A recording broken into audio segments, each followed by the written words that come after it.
Good evening. It's Wednesday, January 14th. House Republicans proving as good as their word as they deliver on their vow to defund President Obama's executive actions on immigration. From Pacifica Radio, KPFA in Berkeley, KPFK in Los Angeles. This is the Evening News with Cameron Jones. I'm Mark Miracle. The social conflict that's been threatening to plunge Guatemala back into its long period of bloodletting has taken a surprise turn into the courts. For the first time in at least 4 years, rural militias, which have operated at the government's pleasure, are now being challenged by civil authorities. 5 months ago, American correspondents in western Guatemala, including a KPFA reporter, were threatened by self-identified indigenous authorities while police kept their distance. But now the country's new Attorney General is moving to prosecute the militias. Pacifica's David Landau has the story from sources in Guatemala. Last August, 2 American reporters visited the town of San Pablo near the Mexican border to investigate social conflict in a region of the country that feeds many migrants to the United States. When the reporters went to speak with the militia members, they were surrounded in a threatening manner as a militia leader, calling himself Fausto, told the reporters they must abide by his rules. Authorities abuse the indigenous people. Okay. Is he the police? ¿Usted es policía? No. Is he the mayor? ¿Usted es alcalde? Is he the government? ¿Usted es gobierno? Alcaldía indígena. No, autoridades indígenas. He says he's an indigenous mayor. That was Richard Pollock of the Washington Examiner questioning Fausto, while KPFA was recording the exchange against Fausto's explicit order. Fausto and a comrade had become the town's bosses when they were able to prevent its duly elected officials from reporting for work. Today, however, Fausto is in jail, and his comrade is being hunted by police, following a complaint brought by attorney and former state prosecutor Hilda Aguilar. Aguilar's client, Casimiro Pérez, is a local resident.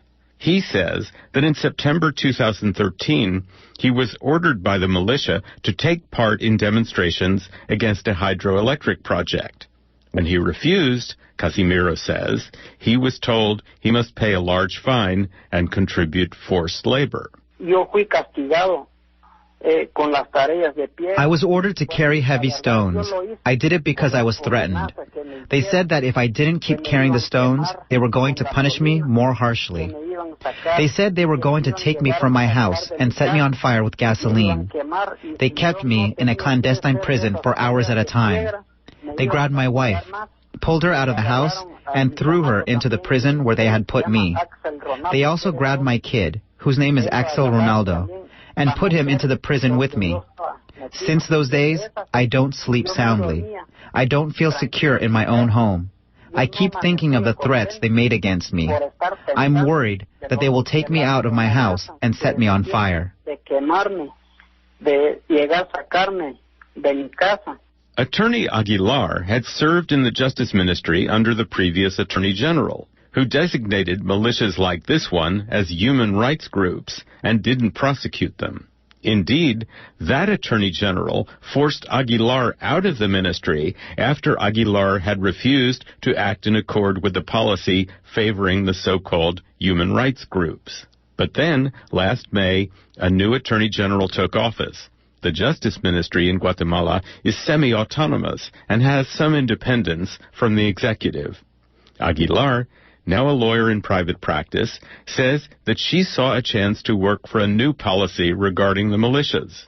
After taking Casimiro's case, she was able to obtain arrest warrants from the Justice Ministry against the militia leaders in San Pablo. Speaking to KPFA from Guatemala, Aguilar said the case is a step in a new direction. This case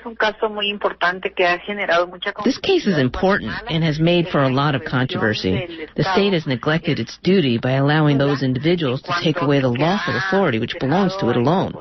The Constitution says the state must act to protect the lives and liberty of all Guatemalans, but it has allowed the force of law to become meaningless. That is attorney Hilda Aguilar. This past weekend in the capital, a non-profit group called the League for Guatemala, which says it supports the rule of law, held a well-attended press conference to publicize Casimiro's case. According to reports from San Pablo, the so-called human rights militia actually asked Casimiro's wife to join in protests demanding Fausto's release from prison. Aguilar said she has filed a further complaint with the Justice Ministry, asserting that the militia forced Casimiro's wife to take part in those protests. For Pacifica Radio KPFA, this is David Landau.